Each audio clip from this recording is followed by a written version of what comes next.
Dis-moi si ça te parle.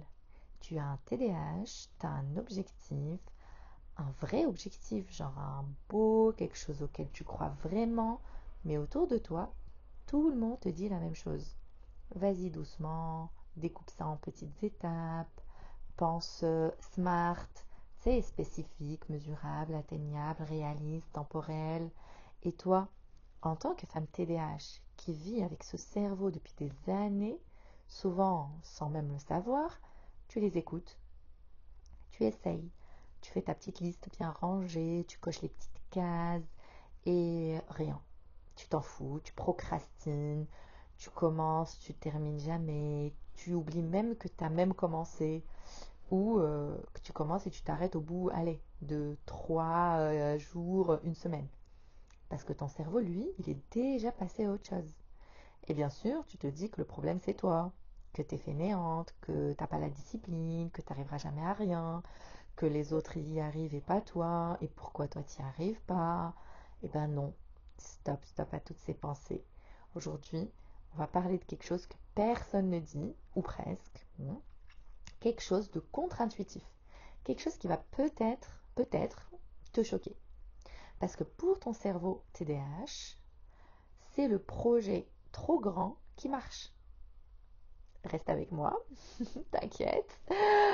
C'est contre-intuitif, mais là, on va, Inch'Allah, démonter un mythe qui est ancré en fait dans nos têtes. Mais avant d'aller plus loin, si on se rend compte pour la première fois, moi c'est Khawla.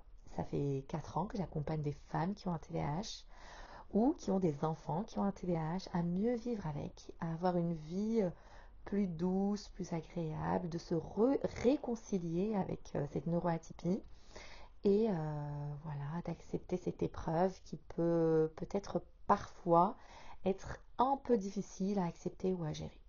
Donc voilà, si tu es concerné, tu es au bon endroit. Avant de parler du projet trop grand, faut qu'on parle de quelque chose qu'on vit tous les jours, nous les femmes TDAH, la galère de commencer. Parce que souvent, c'est pas qu'on n'a pas envie, hein, c'est que notre cerveau, il refuse de démarrer. Comme une voiture avec une batterie à plat, tu sais, t'as le volant, l'essence, t'as le permis, mais le moteur, bah, il veut pas partir, il veut pas démarrer. Alors on attend d'avoir la motivation, on attend que ça vienne, entre guillemets, et ça vient jamais en fait. Ou ça vient à 23 heures la veille de la deadline. On connaît hein, toute ce rush, cette panique totale en mode survie, en mode urgence absolue. Tu t'es reconnu? Ben, sache que moi j'étais beaucoup comme ça. Et voilà, quasi toutes mes clientes se reconnaissent. Et c'est là où il faut qu'on soit honnête sur comment notre cerveau fonctionne. Vraiment, hein, parce que le cerveau TDAH, il n'est pas motivé par ce qui est important. Il est motivé par d'autres leviers. Et souvent, l'urgence va être un levier qu'on va beaucoup, beaucoup utiliser. Et aussi la nouveauté. Tu te rends compte là, quand c'est nouveau, tout de suite, tu as des paillettes dans le ventre et tout. Et après, dès que la nouveauté s'estompe, plouf, ça retombe. Et ça, c'est pas un défaut de caractère.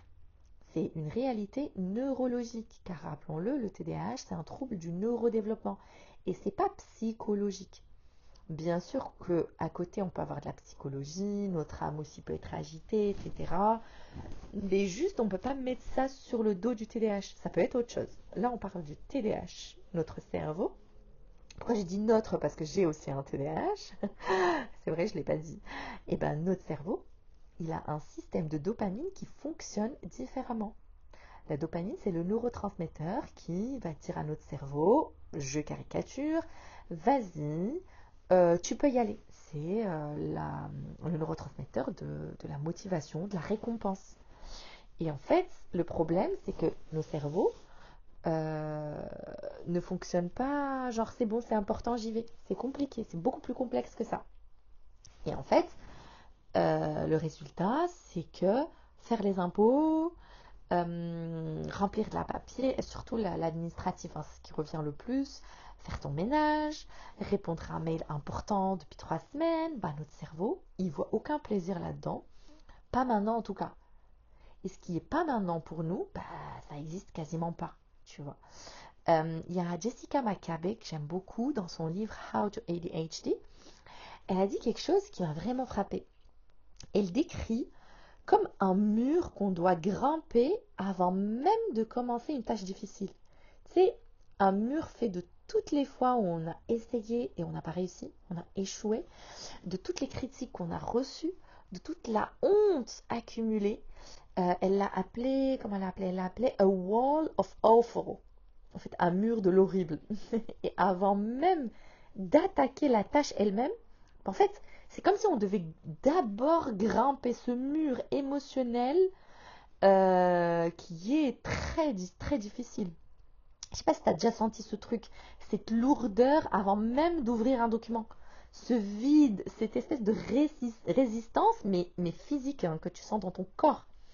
Et ben, moi je le vois comme ça en fait, ce mur-là qu'elle a décrit. Et on l'escalade à chaque fois, à chaque tâche. Donc quand on nous dit commence petit, l'objectif SMART, découpe en micro-tâches, l'intention est bonne, vraiment, bah, pour certaines choses ça marche, ça ne vaut pas le nier, au contraire, c'est très utile pour certaines tâches, surtout les tâches répétitives, les habitudes du quotidien, les petits pas ont leur place. Et c'est toujours hyper intéressant et hyper bénéfique de commencer petit. Mais pour démarrer, le cerveau, pour l'activer, pour qu'il ait envie, parfois les petits objectifs, ça suffit pas. Alors les petits pas, oui, mais les petits objectifs, ce qui sont trop ennuyeux en fait. Et le cerveau TDAH et l'ennui, bah, ça peut être une relation toxique. Et donc, voilà ce qu'on comprend mal avec le TDAH, parce qu'on pense que si une petite tâche est difficile, bah, une grande tâche sera encore plus difficile. Logique, on est d'accord. Sauf que non, pas toujours et pas tout le temps pour nous. Parce que notre cerveau répond à la stimulation, à l'intérêt, au challenge, à la nouveauté, à un projet vraiment grand, un projet qui te fait peur autant qu'il t'excite. Un projet où tu te dis, mais est-ce que je suis vraiment capable de faire ça? Ce projet-là, il crée quelque chose dans ton cerveau que les petites tâches ne créent pas. Il va créer de l'activation. Pas parce que tu es irrationnel, pas parce que tu es impulsive, mais parce que ton cerveau a besoin d'un certain niveau de stimulation pour sortir du mode veille.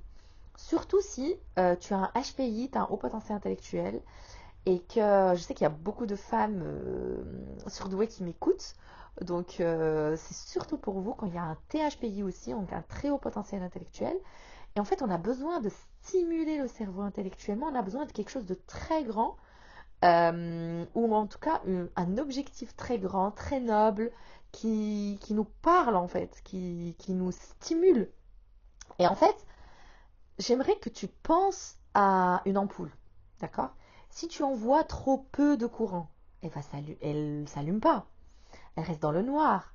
Mais si tu envoies assez, la bonne quantité, là elle va s'allumer, elle va briller, elle va illuminer la pièce où elle est.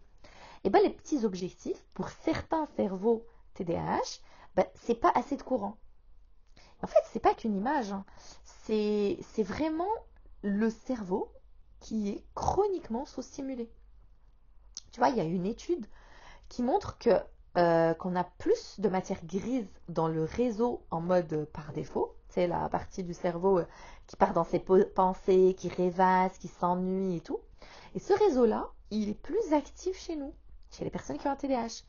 Et le laisser à l'abandon avec des tâches trop simples tout le temps, en fait, c'est lui donner une invitation à partir en vadrouille. D'accord? Alors qu'un grand projet, ambitieux, un petit peu impossible, donc voilà, eh ben, il va capter l'attention, il va activer, il va engager.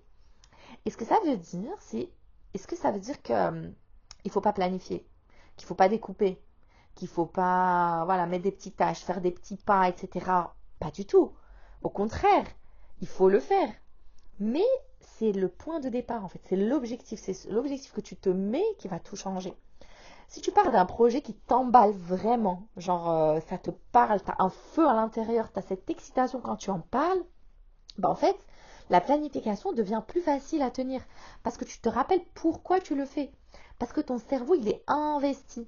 Mais si tu pars d'un objectif raisonnable, sage, atteignable, mais qui ne t'enthousiasme pas, à un moment donné, il mourra dans un coin de ton carnet entre deux listes de choses à faire et que tu n'as pas faites non plus en plus. Donc là, j'aimerais pas te dire rêve grand, tout est possible, l'univers, machin, tous les trucs là de charlatan. Pas du tout, non. J'aime pas tout ce qui est développement personnel, recyclé avec des paillettes et compagnie. Je suis totalement contre. En tout cas, si tu me connais, si tu me suis sur les réseaux, tu le sais. Mais avoir un grand projet, une ambition qui est plus grande que toi, un projet qui active ton cerveau TDAH, ben, il a des caractéristiques précises, à mon avis. N'hésite pas à en rajouter d'autres et à développer dans la section commentaires. On pourra en discuter. Ce sera très riche, Inch'Allah, j'en suis sûre. Donc, tout d'abord, il faut qu'il soit vraiment le tien. Genre ton projet. Que ça vienne de toi, de l'intérieur de toi, tu vois, de ta fitara, de ton être de l'intérieur, tu vois. Pas le projet que ta famille trouve logique. Pas le projet que l'algorithme t'a fait croire que tu voulais. Pas le projet que tu as commencé parce que ta copine ou la fille sur les réseaux là a réussi à faire. Non, le tien. Celui qui, quand tu y penses, tu sens quelque chose dans ton ventre. Une excitation un peu mêlée de peur, une envie qui te chatouille, un truc comme ça, d'accord? Donc, et te rappeler aussi que le cerveau TDAH est, alors comment dire en anglais, interest-based, c'est-à-dire basé sur l'intérêt. Et l'intérêt qu'il ressent, il ne peut pas se forcer en fait. Tu ne peux pas te convaincre d'être passionné par quelque chose qui te laisse froide. Mais quand l'intérêt est là, vrai, sincère, profond, bah, le cerveau, lui, va suivre. Deuxièmement, il faut qu'il soit challengeant, mais pas écrasant. Et c'est là où c'est un peu délicat. Il y a une nuance qui est très très très importante. Parce qu'un projet trop grand qui te paralyse complètement, où tu sais même pas par où commencer, où tu te noies dans l'ampleur, c'est pas non plus ce qu'on cherche, on est d'accord. Ce qu'on cherche, c'est ce niveau de challenge qui dit à ton cerveau, ok, là c'est intéressant, je suis pas sûre de pouvoir y arriver, mais je veux essayer. Tu vois, ce point d'équilibre entre trop facile, je m'ennuie, et trop difficile, je fuis. Non, vraiment, ce point de performance là, où c'est assez difficile pour que ça garde cette motivation. Pour certains d'entre vous, ce projet, ça peut être, je sais pas, lancer un podcast. Pour d'autres, c'est écrire un livre, monter une activité, faire un projet, vendre, tu vois, des cupcakes que j'aime trop faire, des cookies. Bon, peu importe, vraiment. Ça peut être que ça peut être aussi, je sais pas, apprendre une langue, changer de carrière à 40 ans, créer quelque chose de zéro. Des projets que des gens autour de vous regardent en levant les yeux, genre au ciel, en disant ouais, pourquoi tu te compliques la vie, voilà, tu as une vie tranquille, tu es stable et tout, mais toi, tu sais pas trop comment expliquer, mais tu sens que tu as ce besoin, ce truc en fait pour que ton cerveau reste allumé. Les autres, ils comprendront pas, mais toi tu comprends, tu le vis viscéralement, d'accord? Et c'est pas toujours de l'irresponsabilité, hein. Bon, parfois ça peut être, mais c'est pas toujours de l'irresponsabilité. Ça peut être, tu vois, juste la neurologie du TDAH.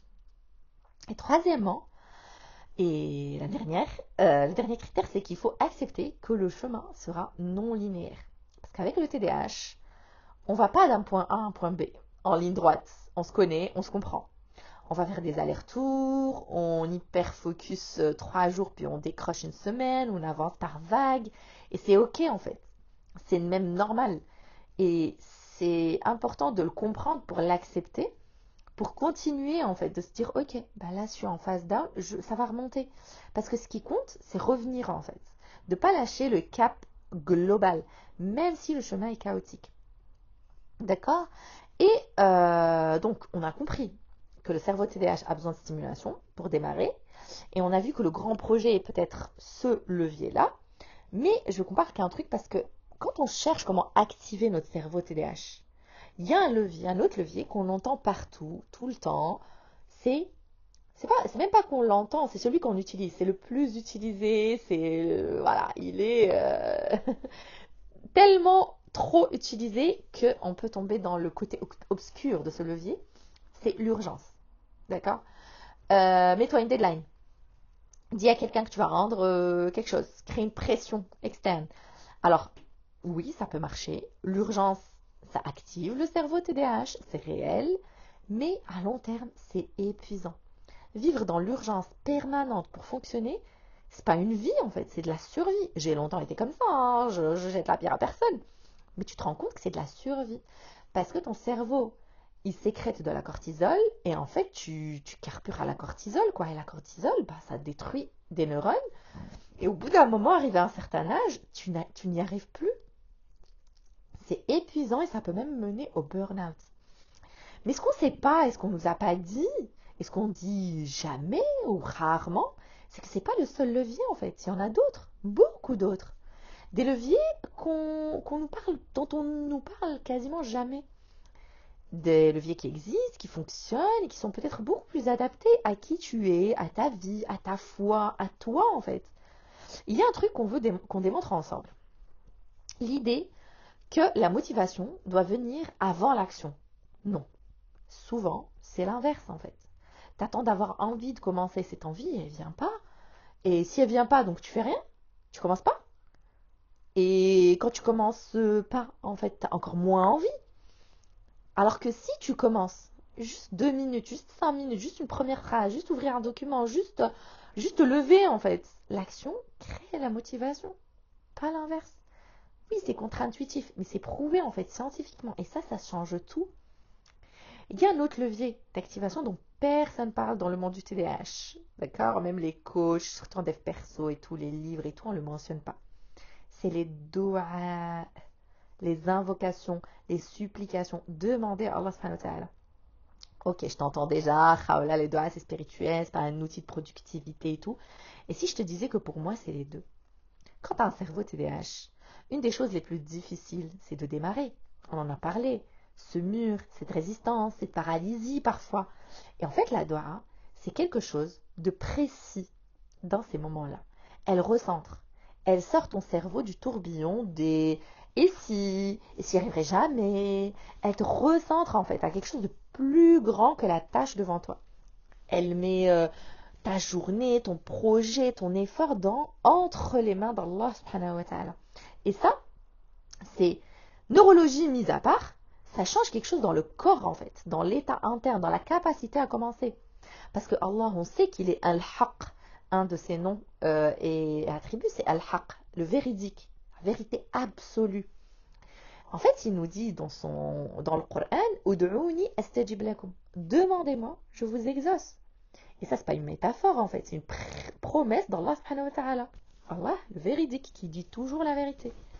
Et quand on travaille, quand on développe ce yaqin, cette certitude profonde qu'Allah subhanahu wa ta'ala, il est al-wakil, sur qui on peut compter, dans le tawakkul et tout, bah, forcément, ça va nous aider. Parce qu'on sait qu'il va nous exaucer quand on lui demande. Donc ça donne tout de suite une autre dimension à notre tâche, une autre énergie, un autre souffle. En fait, c'est un rappel pour moi à la première, hein, parce que des fois, on est tellement focus sur qu'est-ce qu'il faut que je fasse, sur les causes, sur vas-y, il faut que je fasse ça, quel outil de productivité, cette méthode, machin, smart, truc, qu'on oublie l'essentiel. Dis-moi, toi, est-ce que tu ressens ça? Est-ce que la doua a déjà changé quelque chose dans ta façon de commencer, de te mettre au travail? Je t'invite vraiment à nous partager ça en commentaire pour motiver d'autres sœurs. Ça m'intéresse vraiment. Je prendrai le temps de lire tous les commentaires, Inch'Allah. Et vraiment, ne sous-estime pas et ne néglige pas ce levier très, très, très, très puissant qui peut être un des leviers, enfin, le levier le plus puissant, je pense. Et maintenant, pour que tu puisses aller plus loin, parce que je ne suis pas juste là pour te parler de neurosciences et tout, il y a quelque chose dans notre dîne, dans notre foi, qui rejoint exactement ce dont on parle aujourd'hui, qui résume un petit peu. C'est le tawakkul en fait. On a parlé du nom d'Allah al-Wakil, et en fait la confiance en Allah subhanahu wa ta'ala, elle nous aide surtout, bah, elle aide tout le monde, hein, clairement, mais quand on a un TDAH, on en a encore plus besoin. Surtout avec les échecs répétés, surtout avec nos expériences, surtout si on a un TDAH non diagnostiqué, qu'on a passé notre vie à commencer sans terminer, etc. et à penser qu'on ne pourra pas y arriver, à perdre cette confiance en nous. Donc pour reprendre cette confiance, je t'invite vraiment à commencer par la confiance en Allah subhanahu wa ta'ala. Mais pas la confiance passive du genre je croise les bras, j'attends que ça tombe du ciel. Hein. Ça nous arrive, hein. Bon, en tout cas moi ça m'arrive de temps en temps. Mais le vrai tawakkul, celui où tu agis, tu essayes, tu oses, tu fais et tu laisses le résultat entre les mains d'Allah subhanahu wa ta'ala. On a des cerveaux qui rêvent grand, des cerveaux de femmes TDAH qui voient des possibilités là où les autres voient des obstacles, qui ne rentrent pas dans les cases, qui ont des projets qui paraissent trop à ceux qui nous entourent. Et parfois, on va se censurer, on va réduire nos rêves, on va les smartiser, comme je dis parfois, pour pas paraître prétentieuse, pour pas décevoir, pour pas se mettre en danger. Parce qu'on a tellement entendu, t'exagères, t'es pas réaliste, tu finis jamais ce que tu commences et tout. Mais moi, j'aimerais te poser une question, une vraie question. Si Allah t'avait donné ce cerveau, si Allah t'a donné ce cerveau qui pense en grand, qui s'emballe, qui voit des connexions que les autres ne voient pas comme une malédiction, mais comme une amana, une confiance. Et si ce projet que tu trouves trop grand pour toi était exactement la taille, ce que Allah subhanahu wa ta'ala a prévu pour toi. Il y a 99 noms d'Allah. Et Al-Wakil, le garant, celui en qui on peut avoir confiance absolue, celui qui prend soin de nos affaires quand on lui confie, le tawakkul, c'est pas de la naïveté. C'est, c'est, c'est même, moi je peux dire, mais vraiment, c'est de la lucidité. C'est se dire, je fais ma part, j'essaye, j'ose, je commence, et pour tout ce qui est hors de mon contrôle, Ya Allah, Ya Wakil, je te le confie. T'en penses quoi? Parce que je me dis, c'est ça, peut-être croire en l'impossible. Pas parce que les lois de la physique vont changer ou quoi, mais parce que tu sais que tu connais pas toutes les portes qu'Allah subhanahu wa ta'ala peut ouvrir et que lui, il sait. Donc vas-y, lance ce truc, ce grand truc, celui qui te fait peur. Fais ta part et confie le reste à Al-Wakil. Voilà pour aujourd'hui. Si tu as retenu une chose, tu n'as pas à rêver en petit pour te protéger. Tu n'as pas à attendre d'avoir la motivation pour commencer. Et si tu veux aller plus loin, j'ai rassemblé d'autres leviers, 9 leviers d'activation. Ceux que j'ai appris, ceux que j'ai expérimentés, ceux que j'ai transmis à mes clientes et qui ont fait leurs preuves. Je les ai tous rassemblés dans le pack Motivation. Je te mettrai le lien dans la description. Et vraiment, partage cet épisode à une femme qui en a besoin. Et bismillah, lance ce truc.